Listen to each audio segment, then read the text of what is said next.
दोस्तों, बिजनौर वाइन से मैं हूँ ललिता राजपूत। और जैसा कि हम सभी जानते हैं कि आज देश में जो सबसे बड़ा मुद्दा बना हुआ है वो है किसान आंदोलन।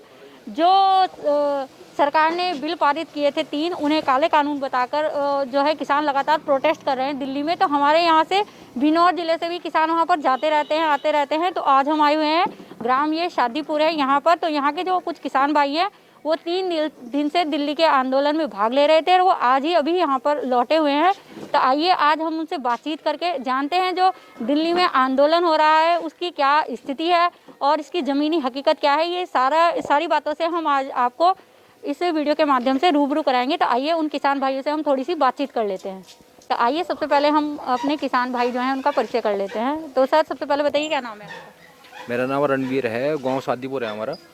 इस टाइम पे जहाँ पर आप मतलब मौजूद हो, गांव शादीपुर है। मेरा नाम रणवीर है। उसके बाद में मंडावर थाना पड़ता है, जिला बिजनौर है, यूपी। जी, तो जैसे आप 3 दिन से वहाँ आंदोलन में गए हुए थे दिल्ली के आंदोलन में, तो थोड़ा बताइए उसके बारे में। हमने लगातार हम मीडिया पे भी देखते हैं कि वहाँ पर जो है किसान आराम से रह रहे हैं। जैसे परसों काफ़ी बारिश भी थी, तो उसमें क्या हाल रहा? क्या सरकार की तरफ से कुछ सहायता दी गई किसानों को, जैसे वो बारिश में बाहर बैठे हुए थे?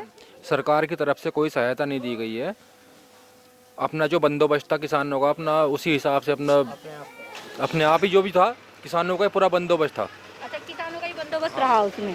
अच्छा सर, तो सबसे पहले हमें ये जो 3 कानून आए हैं तो इनके बारे में कुछ बताइए थोड़ा सा संक्षेप में। अब एक बात बताओ आप, जो 3 कानून आए हैं, अगर ये कानून अच्छे होते तो इतने आदमी दिल्ली में जाकर नहीं बैठते। वहाँ पर दिल्ली को जो घेर रखा है अपने 3-4 बॉर्डर पे, इतने किसान वहाँ पर नहीं जाते अगर अच्छे होते तो। सबसे पहली बात तो यह है। और दूसरी बात, अगर ये कानून गलत होते फिर भी किसान वहाँ पर जाते। 2 पहलू हो गए ना, अच्छे और बुरे।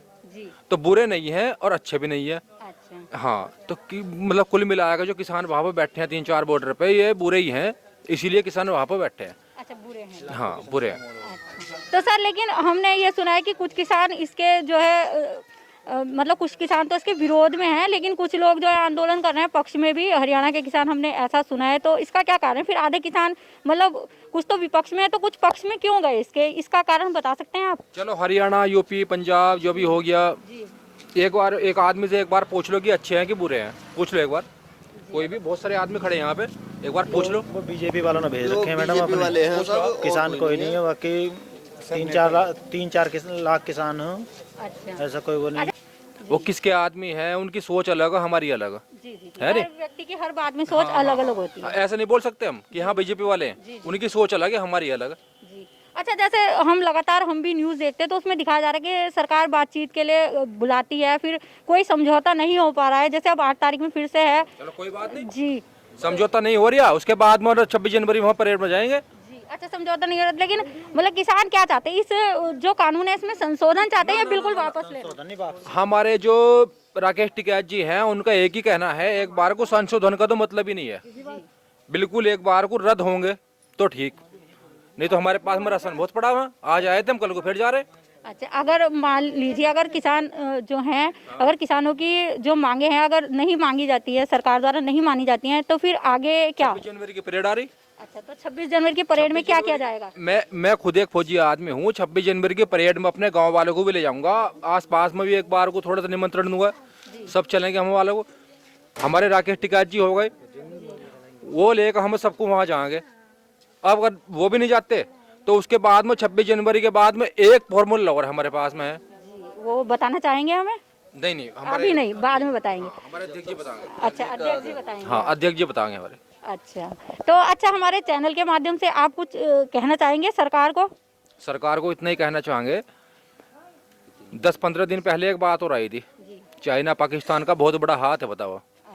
है ना? प्रोटेस्ट हो रहा है उसमें। हाँ, प्रोटेस्ट में चाइना पाकिस्तान का बहुत बड़ा हाथ बताया था।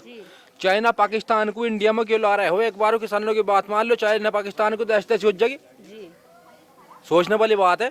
चाइना पाकिस्तान का तो एक बार को उसमें हाथ कोई हो तो एक बार को किसानों की बात मान लो। चाइना पाकिस्तान तो अपना हाथ धो के बैठ देंगे फिर। तो देखिए, जैसे किसान लगातार सभी के मतदान द्वारा ही बीजेपी की सरकार आई है, लेकिन जो किसान है वो काफ़ी नाराज़ है इस समय सरकार से। और इतनी बेकार मौसम हो रहा है और आज भी बिल्कुल बारिश होने को है, लेकिन जैसे हमारे किसान भाई वहाँ पर आंदोलन के लिए बैठे हुए हैं और आंदोलन करना और अपनी राय देना या विरोध जताना हर एक जो यहाँ का नागरिक है उसका अधिकार है। लेकिन सरकार को भी चाहिए था कि वहाँ पर कुछ इंतजामात करने चाहिए थे। जैसे मौसम ख़राब हो गया है, इतनी कड़ाके की ठंड पड़ रही है और बारिश में, लेकिन हमारे किसान भाई जो वहाँ गए थे उन्होंने हमें बताया कि सरकार की तरफ से वहाँ पर उनके लिए कोई भी इंतजाम नहीं किया गया था। और ऐसे में किसान भाई अगर अपने इंतजाम के साथ चलते हैं तो सोशल मीडिया द्वारा उन पर ही ये दोषारोपण किया जाता है कि किसान वहाँ आंदोलन नहीं कर रहे हैं बल्कि वहाँ पर पार्टी बना रहे हैं, जो मेरे मतानुसार तो बहुत ही गलत बात है। क्योंकि हर एक व्यक्ति को और ये सारे हर एक व्यक्ति को जो है अपना विरोध प्रदर्शन भी कर सकता है वो, ये हमारा क्योंकि एक लोकतंत्र है हमारा देश। और मैं ये भी कहना चाहूँगी कि एक बार सरकार को किसानों की बातों को ढंग से सुनना चाहिए। भारतीय किसान यूनियन जिंदाबाद, राकेश टिकैत जिंदाबाद, जय जवान जय किसान। तो दोस्तों आज हमने हमारे यहाँ के जो किसान भाई हैं ये बिजनौर क्षेत्र के शादीपुर गाँव के हैं, तो यहाँ हमने आज उनकी बातचीत आपसे कराई है और उनके विचार